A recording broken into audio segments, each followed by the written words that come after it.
Hey everyone, welcome to the Self-Awareness Journey podcast. I'm Melissa Albers. And I'm JJ Parker.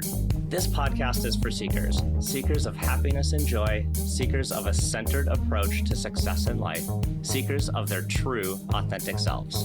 Get ready for some real talk on everything from anxiety, emotions, and habits to love, compassion, and forgiveness. We know you'll be challenged and enlightened by this conversation. We're so glad you're here. Let's dive in.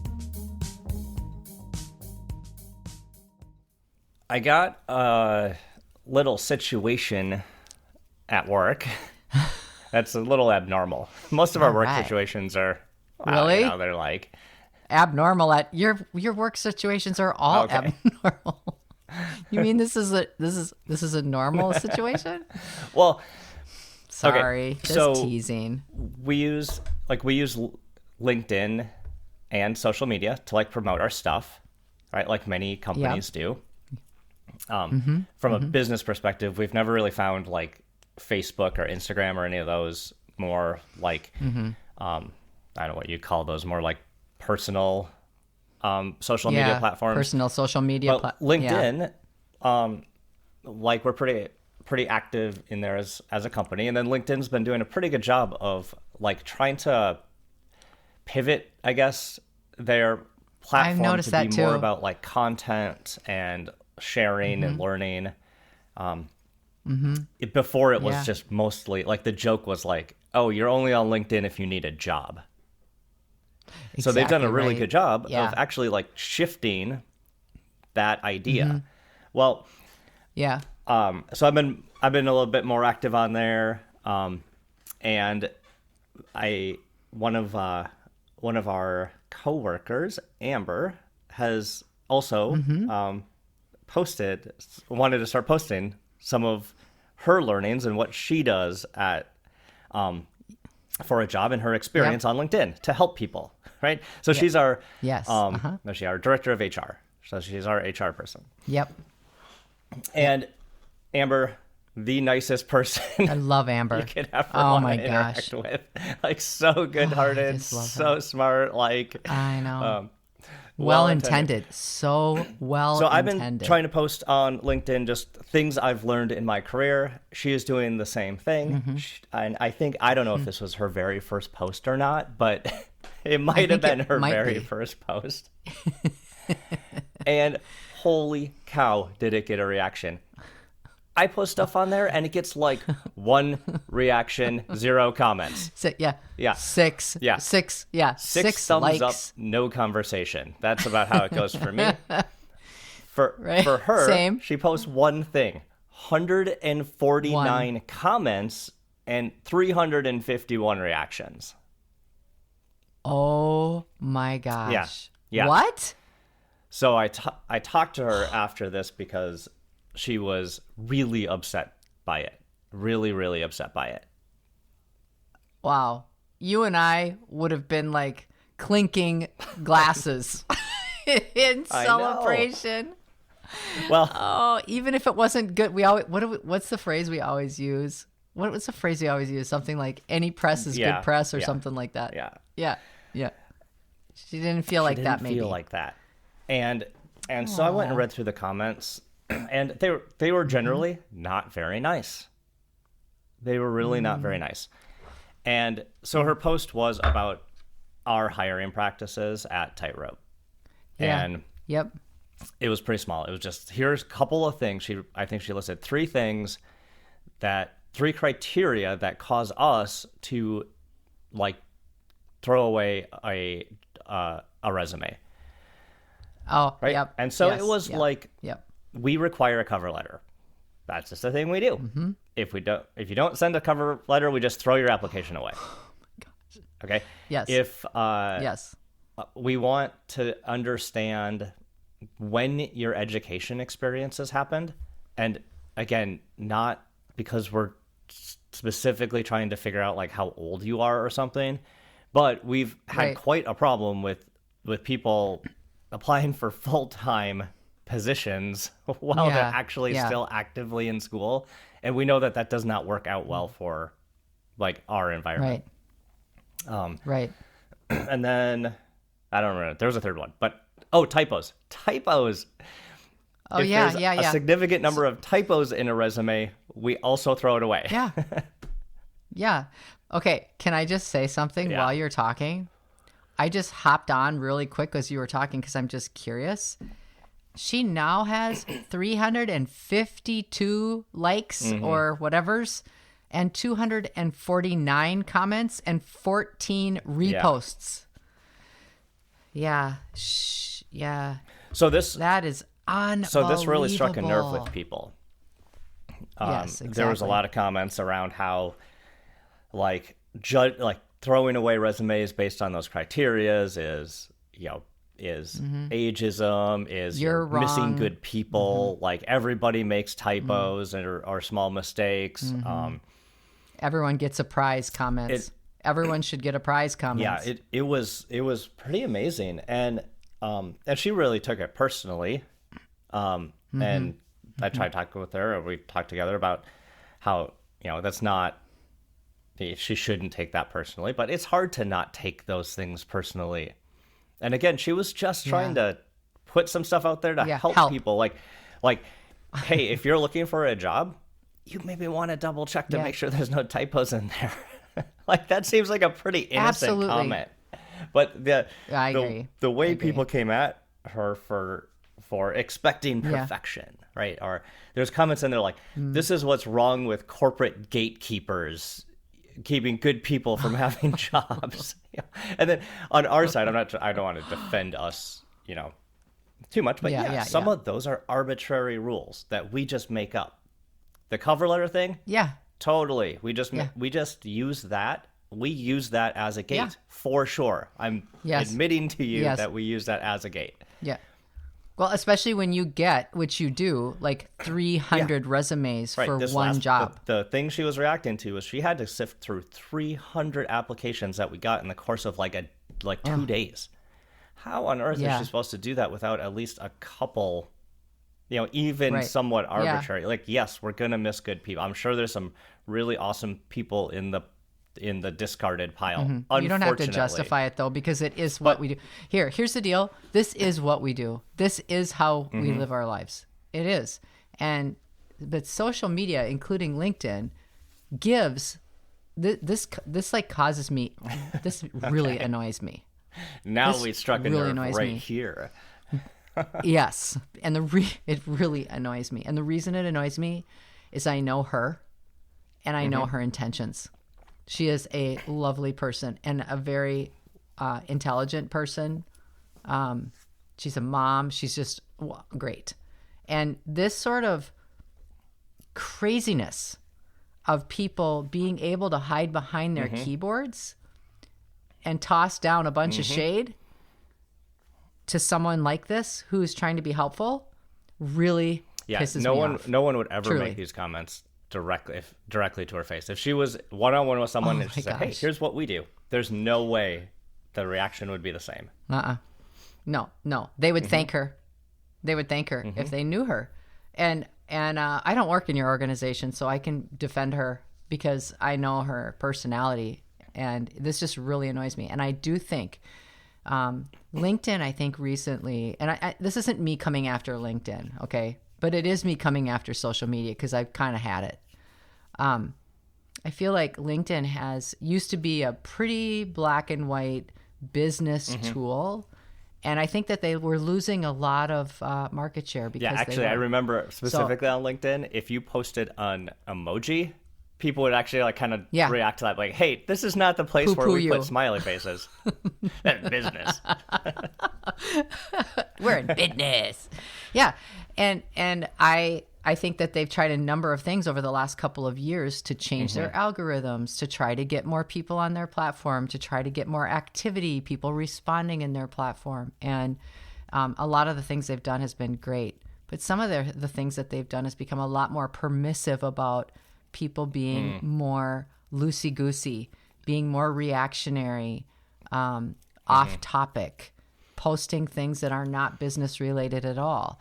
They have tried to put some crackdowns on that, but what they've done is they've just opened up the funnel in other ways that maybe are equally unhelpful, and And you look at this now, LinkedIn is probably the squeaky clean one compared to some of the others, as we talk about people's reactions and responses, and how is it okay for people to be this way with each other, And I don't think it is. I don't think it's okay. Like, some of those comments were wonderful, I'm sure. I'm sure some of them were right in alignment that were good, but it was a minority. Yeah, and I'm gonna go. I'm gonna go look at that afterwards. Probably everyone that listens to the pod is going to as well. That's the other dark side of social media is like now you, in a voyeuristic way, want to go watch the car wreck. Yeah. It's like Finding Nemo when they were all in the net. All those fish were netted because they were all in a school clump together doing the same thing. And then the way they got out of it was to all face in one direction and push, right? So it's the same thing. Now those that haven't seen Nemo think I'm crazy, but it's okay. So there's some things like just in the world of social media, and around sort of this, I wouldn't say professional angle on social media, but there's some good things about social media. Like for me, a lot of like my tech news comes from LinkedIn, from people or companies that are posting about things. For me, it's like a way to like get informed or learn, because there's a lot of great content on there. Yep. Agreed. And for me, for sharing, I've actually kind of enjoyed like the creative outlet of it. Like, where else am I going to put these thoughts? Yeah. Might as well put them out there. I'm going to put them in this notebook. No one can read it. But again, my intention is a lot like Amber's intention is, hey, if I can share some experience that I've had and it helps someone else, that would be great. So some of these platforms are really good places to put content that the intention is helpful. It's right? You're like, right. It's got a pure intention. But there's the fork in the road. Yes, there's the fork in the road, because I think there's a whole lot of people who actually are more unaware, or some of them are very aware. But there are even those that are unaware that their intention is through judgment or filtering through, look at me.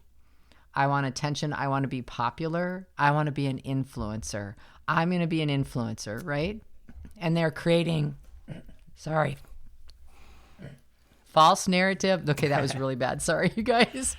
But they're creating false content. Yeah. They're creating false narratives. They are trying to make things look a certain way because they are trying to compete against other people doing the same thing to make something look perfect.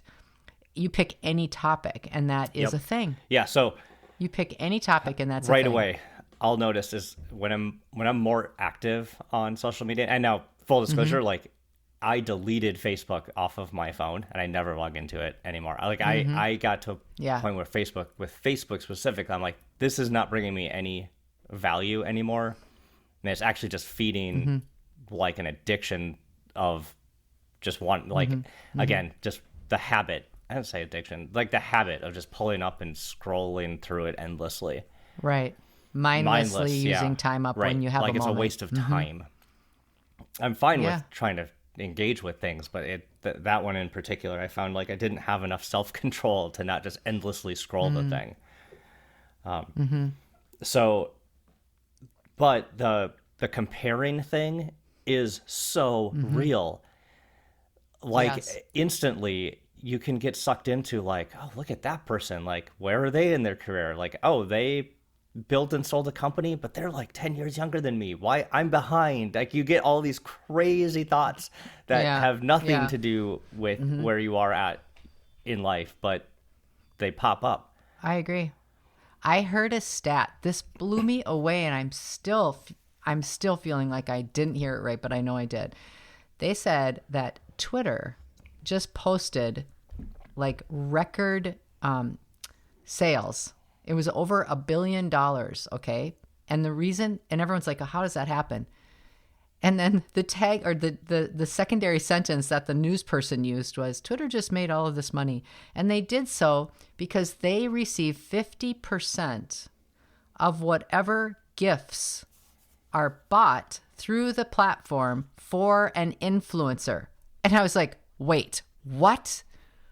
What in the world? So if you're on Twitter and you are, quote, and you've arrived, then people that are watching you can send you gifts, stars. They have stars in other platforms, whatever it might be.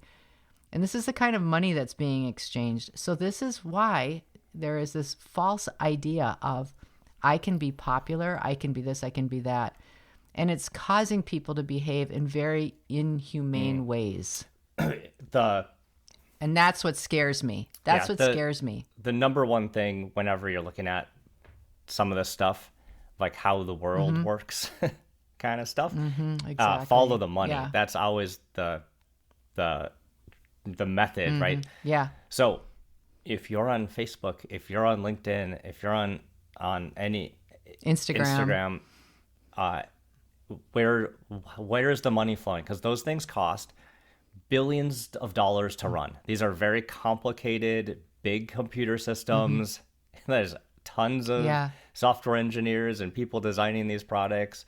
But how does that get funded, right? It's all funded through advertising. So on a social media platform, you are not the user. You are the cost of goods sold. You are the thing that's getting sold. You are not the consumer. Because your eyeballs are getting sold to advertisers. Yeah. I feel like just lately I've been having a really adverse response to some of these things, and I find it really scary. It's not a problem if you are a centered, well-balanced individual using some of those things for entertainment. It's not a problem.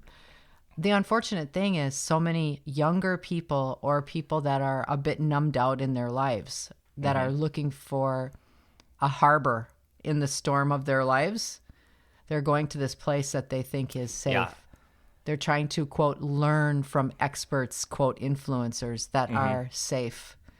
And many, many times they are not. Many times those influencers are simply doing things, even if they're creating false narratives. In a lot of times that whole influencer idea, it's like if we are feeling depressed, anxious, like unfulfilled, not confident in ourselves, the folks we're turning to feel better about that are probably 10 times worse than we are.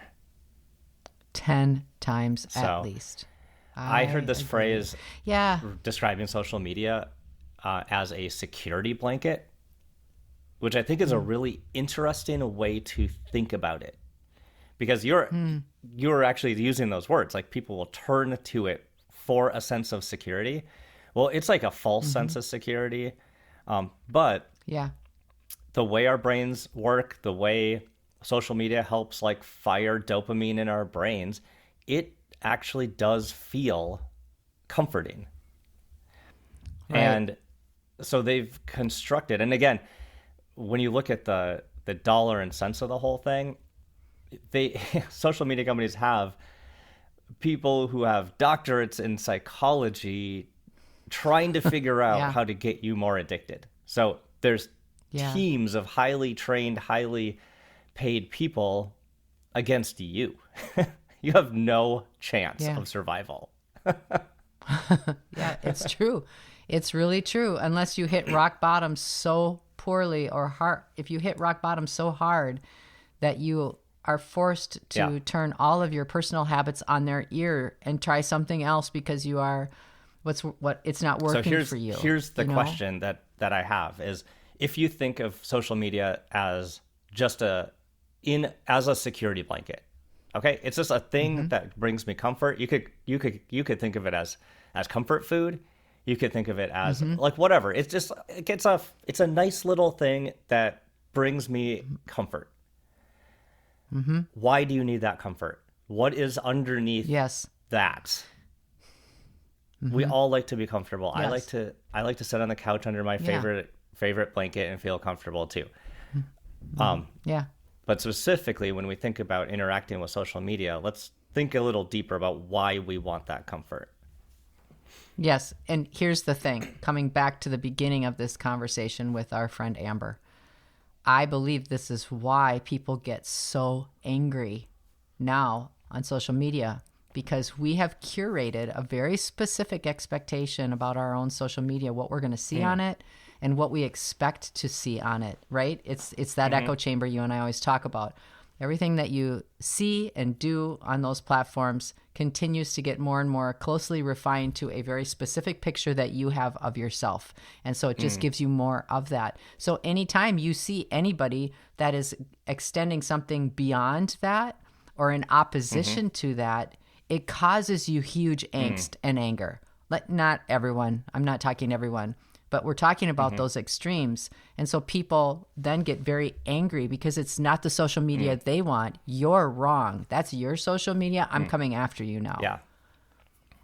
And I think that's one of the reasons people are getting so angry and having such strong emotional reactions on social media, because it doesn't fit the vision that they have of what they think is perfect. Yeah. Just tell me what I want to hear, please. It's way easier. Yeah, exactly. Yeah. Yeah. And it creates more individualism, which separates us from our people. So I sound like a little old crusty lady, but I don't really care, because I think that this is something that is really out of hand. And I do worry. Even in our family, we have some really specific examples where social media has been extremely damaging. I would say that. I think I'm able to keep perspective around social media, and obviously I've self-selected out of some of it. Yeah. Watching our kids though, our teenage kids, holy cow. That's the thing. I have no idea. They especially have no idea how that's affecting them. Agreed. And that's what makes me angry too, as well. It's like, and probably most of our listeners, they're listening to the self-awareness journey. They're probably pretty self-aware. Maybe some of this is ringing true and they already know all of this. Yep. But I also wonder if a lot of people are getting, this conversation is bringing up a lot of stuff with them, with the younger generations in their lives we're like too. 15 years-ish into a social experiment, which is social media. And we'll see what happens. Yeah. I'll be interested to see that. I wonder if we're going to see a continued backlash, and more people will be less and less interested.